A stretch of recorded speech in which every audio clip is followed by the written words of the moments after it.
자, 여러분, 내 이름을 불렀어를 같이 읽어보도록 하겠습니다.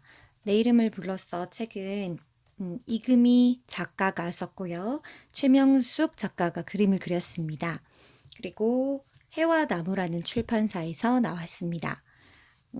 이 빨간색을 보니까 제9회 열린 아동문학상 수상작이라고 되어 있지요. 여기에 문학 나눔 2019라고도 되어 있는 거 보니까 많은 사람들이 읽는 그림책인 것 같습니다. 내 이름을 불렀어. 여기에서 이 친구가 바로 우리가 오늘 편지를 써야 할 주인공 동준이입니다. 동준이에게 어떤 일들이 일어나고 있는지 또 확인해 보도록 하겠습니다. 자, 한 장을 넘기니까 네, 이런 그림이 나오네요. 내 이름을 불렀어.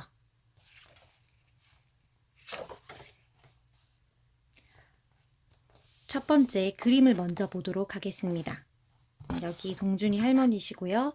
동준이 뒷모습입니다. 뭔가 좀 진하게 표현한 걸 보니까 기분이 좋지 않은 걸 표현하려고 하는 것 같아요. 어떤 일인지 읽어보도록 하겠습니다.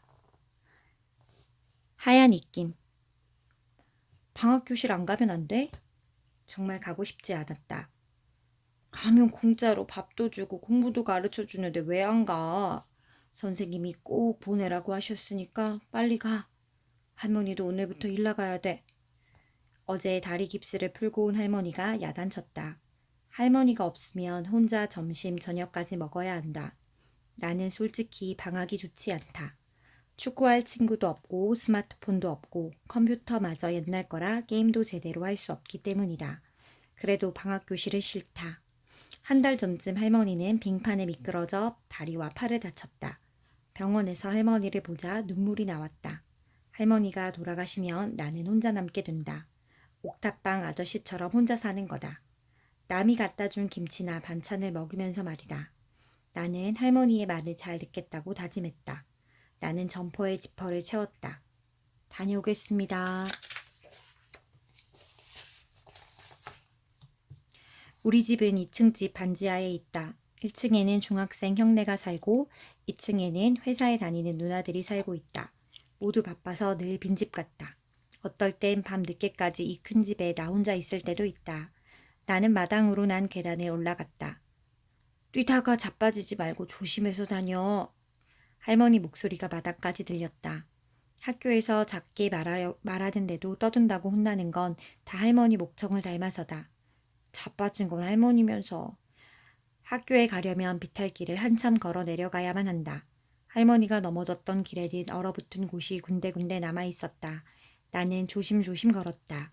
평소에는 발길에 닿는 것들을 축구공처럼 차며 내려가는 길이다.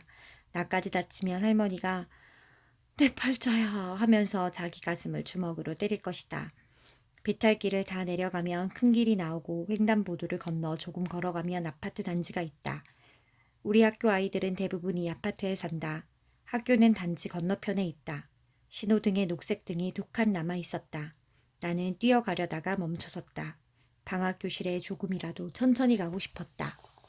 동준이가 살고 있는 2층 집이고요. 구부정한 자세로 걸어 내려가는 것이 보입니다. 동준이가 학교에 가는 길을 한번 그림으로 보겠습니다. 학교 쪽문으로 들어가는 아이가 보였다. 방학 교실에 가는 아이일 것이다. 나도 남이 보면 바로 알아볼 것 같았다. 나는 점포 후드를 뒤집어 썼다. 그때 갑자기 누가 옆에 와서 내 이름을 불렀다. 김동준! 깜짝 놀라보니 같은 반 장혜나였다. 2학기에 전학 온 해나랑은 말해본 기억이 없다. 해나는 선생님한테 칭찬만 듣는 모범생이다. 그런 애가 날 보고 먼저 아는 척하다니 잘못 들은 게 분명했다. 나는 주위를 둘러보았다. 김동준, 너 부른 거야. 해나가 말했다. 그 애가 말할 때마다 하얀 입김이 몽실몽실 나왔다. 나는 그 입김에 얼어붙은 것처럼 서 있었다. 너도 방학교실 가는 거야? 해나가 물었다. 너도라고? 해나도 방학교실 가는 거라고? 두 친구가 얘기하는 모습입니다.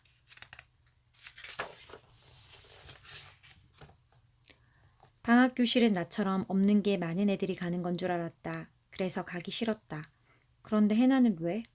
머리를 하나로 묶고 토끼 귀마개를 한 해나는 드라마에 나오는 부잣집 딸 같은데 그때 신호가 바뀌었다. 나는 대답 대신 공을 물고 상대편 골문으로 향할 때처럼 학교 쪽으로 달려갔다. 입에서 하얀 입김이 몽실몽실 피어오르는 해나 모습이 머릿속에 가득했다. 해나와 나는 같은 모둠이 됐다. 모둠별 선생님도 정해졌다. 봉사활동 나온 대학생들이라고 했다. 선생님들이 색 도화지, 사인펜, 색연필을 나눠주었다. 자기 꿈에 대해 쓰는 시간이에요. 왜 그 꿈을 갖게 됐는지, 꿈을 위해 어떤 노력을 하는지 쓰면 돼요. 발표 잘한 사람한테는 칭찬 스티커 줄 거예요. 스티커가 많은 사람에게는 마지막 날 상을 준다고 했다. 해나는 선생님 말이 끝나자마자 미리 준비한 것처럼 쓰기 시작했다. 5학년 민지 누나도 3학년 쌍둥이도 우리 모두 아이들은 나만 빼고 모두 열심히 하고 있었다. 나는 텅 빈 내 도화지를 보았다. 하늘색 도화지가 축구장처럼 넓어 보였다. 나는 축구 선수가 되고 싶다. 프로 선수가 돼 돈을 아주 많이 벌고 싶다. 에구, 나는 언제 팔자 좋게 꽃 구경, 단풍 구경 다녀볼까? 할머니가 텔레비전 뉴스를 보며 한 말이다. 돈 벌면 할머니에게 식당 일 그만두라고 하고 여기저기 여행을 보내주고 싶다. 좋은 옷도 사주고 아파트로 이사도 가고 용돈도 척척 줘야지. 그리고 유명한 선수가 되면 엄마가 찾아올지 모른다. 나는 엄마 얼굴을 모르지만 엄마는 날 알아볼 테니까. 하지만 글로 쓰는 건 싫었다. 남들 앞에서 발표하는 건 더 싫었다. 해나한테 1학년처럼 삐뚤빼뚤한 글씨를 보여주는 것도 창피했다. 동준이의 꿈은 축구선수입니다. 김동준 왜 안 하고 있어? 넌 꿈이 뭐야? 우리 모둠 담당인 곽동은 선생님이 물었다. 선생님은 화도 안 내고 착하다. 없어요. 좋아하는 것도 없어? 선생님이 형이면 동생한테 잘해줄 것 같다. 축구요. 그럼 그거 쓰면 되겠네. 쓰기 싫어요. 그럼 축구공이라도 그려. 나는 그림 실력이 거지 같다. 그래도 축구공은 잘 그릴 수 있을 것 같았다. 맨날 갖고 노는 거니까. 나는 도화지에 축구공을 그렸다. 조금 심심한 것 같아 선을 몇 개 그렸더니 공이 골문을 향해 날아가는 것 같다. 동준이가 그린 그림입니다. 내 꿈은 건축가입니다. 건축가가 돼서 멋진 건물을 짓고 또 우리 집도 짓고 싶기 때문입니다. 해나가 발표하는데 내가 하는 것처럼 긴장됐다. 2층에 내 방과 동생들 방을 따로 만들 거예요. 지금은 동생들하고 같이 쓰거든요. 나도 할머니하고 방을 같이 쓰는데 할머니 코 고는 소리나 앓는 소리 때문에 잠을 깰 때가 많다. 또 학교 안 가는 날에도 일찍 일어나는 할머니 때문에 늦잠 자기 어렵다. 그런데 왜 누나하고 동생들하고 성이 달라? 해나 그림을 보던 쌍둥이 중 하나가 큰 소리로 물었다. 이 말에 나도 해나 그림을 다시 보았다. 정말 방문에 장해나 이현우 방, 이현서 방이라고 쓰여져 있었다. 여기 보세요.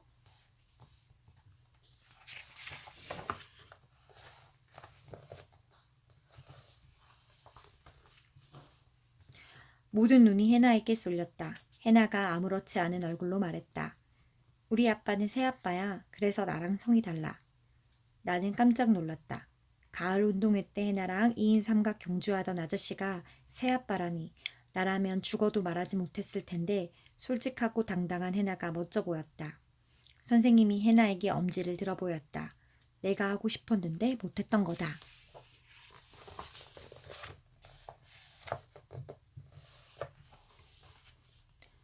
동준이는 축구공을 아주 잘 그렸네요. 꿈이 뭐예요? 선생님이 내게 물었다. 아이들이 모두 날 바라봐서 할 수 없이 일어났다.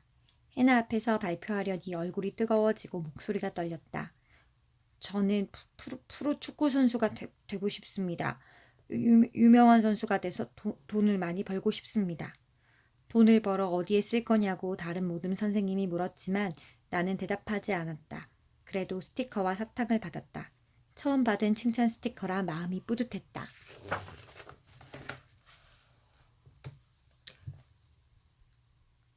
공은 둥글다.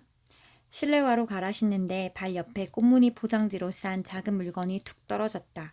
누군가 싶어 올려다보니 해나였다.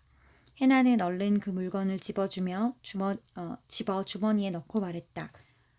김동준이네. 옷이 바뀌어서 몰라봤어. 할머니가 얻어다 준 검정 패딩은 요즘 유행하는 스타일이었다. 멋있어져서 몰랐다는 말처럼 들렸다. 나는 해나와 함께 계단을 올라갔다. 이제 보니 머리도 잘랐네? 지금이 훨씬 낫다. 설 때 자르라는 할머니를 졸라 미용실에 가기를 잘했다. 차갑고 딱딱한 복도가 양탄자라도 깔린 듯 폭신하게 느껴졌다. 그 길이 너무 짧아서 아쉬웠다. 문득 해나가 떨어뜨렸던 게 뭘까 궁금했다. 포장한 걸 보면 선물 같았다. 혹시 나한테? 해나는 방학교실 첫날 먼저 아는 척을 하고 모둠도 같이 하자고 했다. 심장이 골을 넣을 때보다 더 뛰었다. 기분 좋은 동준이의 모습입니다. 동준이가 이 교실로 들어가니까 보니까 4학년 학생인 것 같아요. 게임 시간이었다. 스피드 게임, 눈치 게임, OX 게임, 모든 별 대항전 상품도 걸려 있었다. 쌤은 우리 모두만 믿는다. 잘해보자. 선생님이 우리에게 말했다.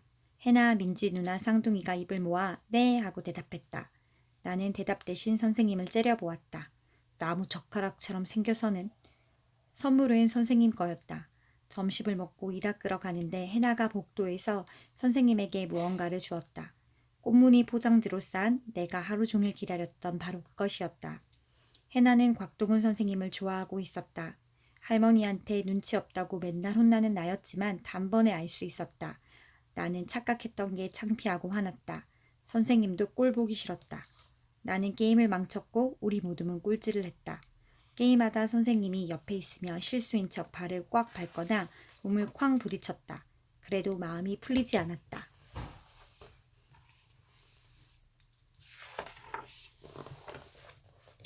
표정 보세요, 여러분. 굉장히 화가 나 있는 것 같죠? 방학 교실이 재미없어졌다. 해나한테 나는 그냥 남자 사람 친구일 뿐이다. 하트가 담긴 눈은 선생님을 바라보고 있었는데 까맣게 몰랐다. 할머니 말대로 눈치 없는 거 맞다. 목요일에 가는 눈썰 매장만 아니면 당장 그만두고 싶었다. 내가 세상에서 가장 힘들어하는 일은 얌전히 앉아있는 거다. 더 이상 해나에게 잘 보일 일이 없자 더 어려웠다. 선생님 말도 듣고 싶지 않았다. 내 이름은 곧 제일 많이 불리는 이름이 됐다. 김동준 자꾸 장난치면 선생님 정말 화낸다. 선생님이 무섭게 말해도 나는 겁나지 않았다. 진짜 선생님 아니니까 야단도 못 치고 벌도 못 줄걸. 칭찬 스티커 따위 안 받아도 상관없다. 선생님이 나 때문에 열받아 할수록 고소했다. 점심시간에 선생님이 말했다. 김동준, 점심 먹고 축구 한 판 할까? 방학교실이 시작된 뒤 가장 반가운 소리였다. 그동안 날씨가 추워 실내 활동만 했다. 좋아요. 나는 우리 반, 아니 4학년에서 축구를 제일 잘한다. 5학년 형들뿐만 아니라 선생님과 붙어도 이길 자신이 있다. 해나 앞에서 선생님한테 망신을 주고 싶었다. 우리는 운동장으로 나갔다. 여자애들이 선생님 편에 섰다. 해나도 있었다. 우리 편은 전부 남자애들이었다. 나중에 저 놓고 봐줬다고 하기 없기에요. 내가 못을 박았다. 자, 여기 운동장에 여기 응원하고 있는 친구들 보이고요. 이 끝에는 축구를 하고 있는 사람들의 모습이 보입니다. 우리가 먼저 공격이었다. 우리 편 남자애들은 공이 가도 헛발질하기 일쑤였다. 상관없었다. 상대편도 어차피 선생님 혼자 하는 축구다. 오히려 내가 얼마나 잘하는지 보여줄 수 있는 기회였다. 나는 공을 물며 달렸다. 해나 앞에서 선생님을 젖히고 멋지게 골 넣는 모습을 보여줘야지. 나는 온갖 개인기를 펼치며 공을 몰고 나갔다. 그런데 선생님이 내 공을 가로챘다. 해나와 누나들이 팔짝팔짝 뛰며 박수를 쳤다. 선수가 아니라 응원단 같았다. 선생님은 날 요리조리 따돌리며 공을 갖고 놀았다. 오기가 솟구쳤다. 악착같이 따라붙었지만 공을 뺏을 순 없었다. 선생님은 공을 몰고 우리 쪽 골대로 향했다. 뭐해? 빨리 막아! 나는 선생님을 쫓아가며 우리 편에게 소리쳤다. 다급해져 옷자락까지 잡았지만 선생님은 슛을 날렸다. 골키퍼를 맡은 5학년 형은 덩치만 컸지 공이 날아가자 막기는커녕 피해버렸다. 한 골 먹은 것이다. 곽동훈! 곽동훈! 여자애들이 월드컵에서 골 넣은 것처럼 선생님 이름을 외쳤다. 4대 빵이었다. 축구에서 이런 수모는 처음이었다. 분하고 야구르고 화가 났다. 내일 또 해요. 나는 씩씩거리며 말했다. 수업 시간에 애들 방해 안 하고 모둠 활동 잘하면 하지. 선생님이 웃으며 말했다. 자존심이 상했다. 나중에 말 바꾸지 마요. 다음 날 축구를 하기 위해 꾹 참고 모둠 활동을 했다. 하지만 선생님을 이기지 못했다. 주말 내내 드립을 연습을 했지만 월요일에도 졌다. 화요일은 너무 추웠다. 그래도 우리는 축구 시합을 했다. 같이 하겠다는 애들이 없어 선생님하고 나 둘이서만 했다. 그때도 졌다. 약 올라 죽을 것 같았다. 어때? 또 할 거야?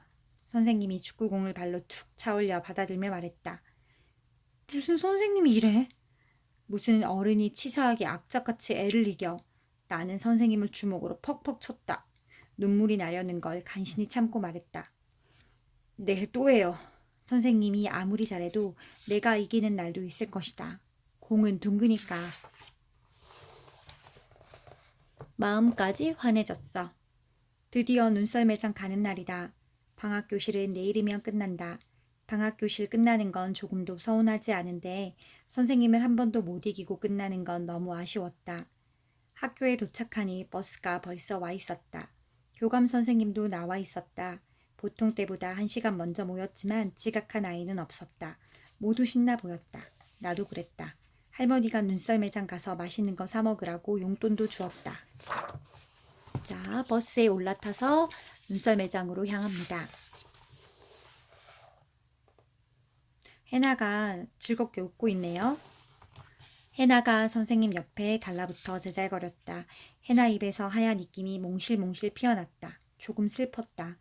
민지 누나도 쌍둥이도 선생님 주위를 맴돌며 장난쳤다. 선생님은 귀찮아하지도 않고 다 받아주었다. 평소에도 그랬다. 애들이 아무리 심하게 장난쳐도 바보처럼 허허거리며 웃었다. 그러면서 나하고 축구할 때만 악착같이 굴었다. 말 안 듣는다고 날 미워하는 게 분명했다. 상관없어. 내일 방학교실 끝나면 다시 볼 일 없으니까. 나도 선생님이 싫다고. 버스에 타자 선생님들이 김밥과 물, 귤, 사탕이 든 비닐봉지를 한 개씩 나눠주었다. 아이들은 음식을 먹으면서도 눈썰매 이야기를 했다. 주로 빨리 달리는 방법에 관해서였다. 다리를 썰매 위로 올리고 몸을 뒤로 젖혀야 돼. 나 그렇게 타다 넘어져서 코피 났거든. 발을 썰매 밖으로 내놔야 돼. 발이 닿으면 빨리 안 나가. 다리 들어야 돼. 나는 할 말이 없어 방만 내다보았다. 12살에 처음 눈썰매장 가는 애는 나밖에 없을 거다. 지난 봄 놀이공원에 현장학습 갔을 때 바이킹을 타고 나서 토했던 게 생각났다. 이번에도 그런 일이 생기면 어쩌나 걱정했다. 눈썰매장에 도착해서 눈썰매를 탑니다. 눈썰매장에 도착했다. 썰매를 타고 미끄러져 내려가는 사람들을 보자 가슴이 쿵쾅거렸다. 여기서부터 진짜 센 말 잘 들어야 한다. 떨어져 다니면 안 돼. 너희들은 선생님 옆에서 타고. 선생님이 모둠에서 제일 어린 쌍둥이를 챙겼다. 나는 타든지 말든지 관심도 없겠지. 썰매에 올라탄 우리는 나란히 앉아 출발 신호를 기다렸다.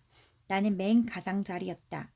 비스듬히 경사진 눈썰매장은 우리 동네 비탈길보다 낮아 보였다. 별것 아니네. 자신감이 생겼다. 드디어 출발 신호가 떨어졌다. 그런데 썰매가 잘 나가지 않았다. 모든 애들과 선생님은 소리를 지르며 신나게 내려왔다.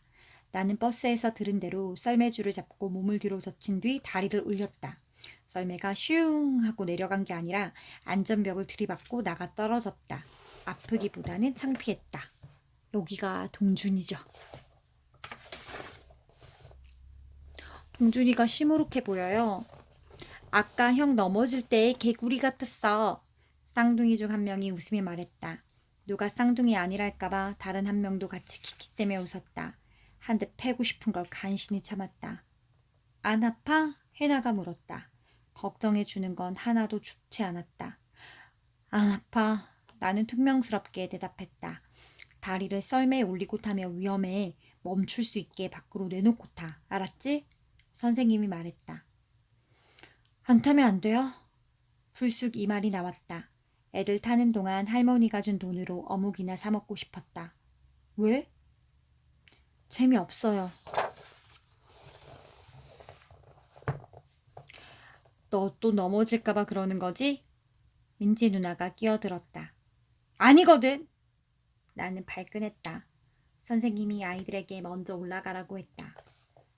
민지랑 해나가 쌍둥이 챙기고 있어. 금방 따라갈게. 우리 모둠과 사이가 조금 벌어지자 선생님이 내 어깨에 팔을 걸더니 말했다. 김동준, 쌤이랑 누가 먼저 내려가나 내기할까? 3판 2승제로. 무슨 내기요? 걸 것도 없어요. 나는 선생님 팔을 뿌리치며 말했다. 날 끝까지 망신 주려는 심보가 빤히 보였다. 네가 이기면 축구 시합 10번 쿠폰? 귀가 번쩍 뜨였다. 하지만 내기에 끌어들이려는 속셈에 넘어가선 안 되었다. 내일 방학교실 끝나잖아요. 이게 뭐죠? 쓸모도 없는 쿠폰인데 뭐. 왜 못 써? 방학교실 끝나고도 하면 되지. 귀가 솔깃했다. 아차차. 대답하기 전 짚고 넘어갈 게 있다. 그런데 쌤이 이기면요? 내일 종강식하고 뒷정리 도와주기? 나쁘지 않은 조건이었다. 뭐로라도 선생님을 이기고 싶었다. 좋아요, 해요.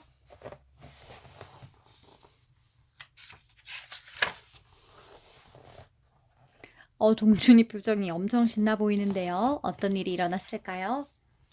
출발선에 앉은 나는 다리를 양쪽으로 쫙 벌렸다. 한 번도 넘어지지 않고 선생님보다 빠르게 도착했다. 나는 벌떡 일어나 만세를 외쳤다. 이제 한 번만 더 이기면 된다. 두 번째는 아슬아슬하게 선생님이 이겼다. 졌어도 속상하지 않을 만큼 재미있었다. 바람을 가르며 눈비탈을 내려가는 느낌은 곰을 물며 꼴대로 달려갈 때와 비슷했다. 차례를 기다리는 시간이 아까울 정도였다. 다시 안 탔으면 영영 이 재미를 모를 뻔했다. 세 번째 요령이 생긴 나는 새처럼 빠르게 내려갔다. 선생님은 중간에 다른 사람과 부딪혀 나뒹굴었다. 이대로 끝나면 선생님이 너무 창피할 것이다. 좋아, 봐줬다. 5판 3승제로 해요. 나는 선심을 썼다. 그리고 이겼다. 집으로 가는 버스. 선생님이 내 옆에 앉았다. 눈썰매 시합에서 이기자 선생님이 덜 미웠다. 쌤, 쿠폰 약속 안 지키면 안 돼요. 나는 선생님에게 또 말했다. 알았다니까. 내일 방학교실 끝나고 정하자고 했잖아. 그런데 나는 휴대폰이 없다. 선생님이 약속을 어겨도 방법이 없다. 내일 날짜 정하기 전에 그 방법을 찾아야 한다. 추운 데서 놀고 배불리 먹은 뒤라 차가 출발하자마자 졸음이 쏟아졌다. 다른 아이들도 마찬가지였다. 선생님도 꾸벅꾸벅 졸았다. 다 왔다는 소리에 깨어보니 선생님에게 기댄 채 자고 있었다. 나는 얼른 몸을 바로했다. 학교 앞에서 버스에 내린 우리는 그 자리에서 헤어졌다. 신나게 놀아서 그런지 헤어지는 게 아쉬웠다.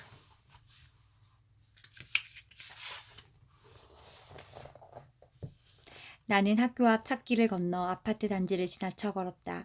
긴 담벼락을 따라 걷는데 옆에서 발소리가 들렸다. 돌아보니 곽동훈 선생님이었다. 지하철역으로 가는 모양이다. 보이죠? 단 둘만 있으니까 어색했다. 나는 아무 말도 하지 않았다. 선생님도 말을 걸지 않았다. 나는 두 번째 횡단보도 앞에 섰다. 지하철역은 직진이었다. 그런데 선생님도 멈춰섰다. 신호등색이 바뀌었다. 내가 건너자 선생님도 건넜다. 혹시 축구 쿠폰 없던 걸로 하자려고 하는 건 아닐까? 어림없다. 왜 따라와요? 찾기를 건너자마자 선생님에게 따지듯 물었다. 누가 따라가? 우리 집 가는 건데? 쌤 어디 사는데요? 저기. 선생님이 가리킨 곳은 우리 동네였다. 뜻밖이었다. 나는 선생님한테 내가 어디 사는지 알려주고 싶지 않았다. 나는 누가 나를 2층 집 아이로 잘못 아는 게 싫다. 2층 집 지하에 사는 걸 아는 건 더 싫다. 나는 일부러 선생님보다 천천히 걸었다. 그런데 앞서가던 선생님이 우리 집 앞에 멈춰섰다. 이건 또 뭐야? 나는 할 수 없이 집 앞으로 갔다. 뭐예요? 여기 우리 집인데? 우리 집도 여기야. 뻥치시네. 두 사람이 이렇게 나란히 걸어갑니다. 이거 책 표지의 장면이죠? 선생님이 보란 듯이 열쇠를 꺼내 대문을 열었다. 나는 멍하니 선생님을 보았다. 우리 집 저기야. 마당으로 들어가며 선생님이 옥상을 가리켰다. 네? 쌤이 옥탑방 아저씨라고요? 나는 너무 놀라 소리쳤다. 아저씨? 나 아저씨 아니거든. 선생님이 말했다. 그럼 뭐라고 해요? 이제 내일만 지나면 쌤도 아니잖아요. 아저씨만 빼고 맘대로 불러. 내일 보자. 선생님은 옥상 계단으로, 나는 지하 계단으로 걸음을 옮겼다. 계단 입구에 멈춰선 나는 선생님을 올려다보았다. 선생님과 한 집에 산다는 게 아직도 믿기지 않았다. 옥탑방 아저씨가 이사 오던 날 할머니는 아저씨에게 김치를 주었다고 했다. 할머니가 넘어졌을 때 아저씨가 할머니를 병원에 데려다 주었다. 그 뒤 아저씨는 언수도도 녹여주고 현관등도 센서등도 갈아주었다. 방학하기 전이라 나는 아저씨를 보지 못했다. 할머니 심부름으로 반찬을 갖다 주러 갔을 때도 마찬가지다. 알고 보니까 곽동훈 선생님께서 할머니를 도와주었네요.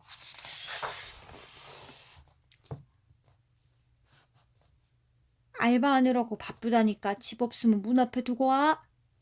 할머니 말에 나는 문도 안 두드려보고 반찬통을 놓고 내려왔다. 그런데 선생님이었다니. 선생님은 내가 우리 할머니 손자라는 걸 알았을까? 궁금했다. 내일 물어봐야지.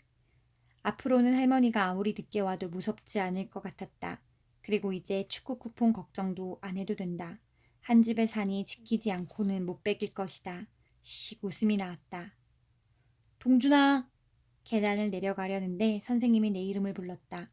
김동준이 아니고 동준이라고 했다. 아, 왜요? 나는 귀찮은 척 했다. 하루 종일 눈밭에서 굴렀으니까 꼭 씻어라. 선생님하고 한 집에 사는 건 정말 피곤한 일이다. 나는 대답 대신 다다다 계단을 뛰어내려갔다. 현관등이 켜졌다. 마음까지 환해졌다. 자, 끝! 여기까지 읽어보았습니다.